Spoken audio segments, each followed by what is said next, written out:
Zveza NATO je oboroženo krilo zahodnih metropol kapitala.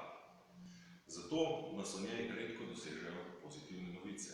Navadno je omemba NATO zvezana z dvigovanjem izdatkov za vojsko, vojno hujskaštvo zoper Rusko federacijo, podporo fašističnemu režimu v Ukrajini in nasploh globalno destabilizacijo držav.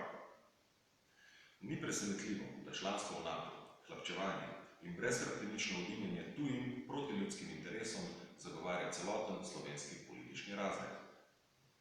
No, a po novem naj bi, neuradno, Slovenija zvezi NATO predstavljala samo še breme. V Združeni levici zagovarjamo zunanjo politiko enakosti, suverenosti in neuvrščenosti, zato smo nad tovrstnim razvojem dogodkov nemalo navdušeni. Ker je politični razred spremembo ustave zavaroval svoje privilegije in onemogočil referendumsko odločanje o mednarodnih pogodbah, je izstop iz zveze NATO preko ponovnega referenduma praktično nemogoč.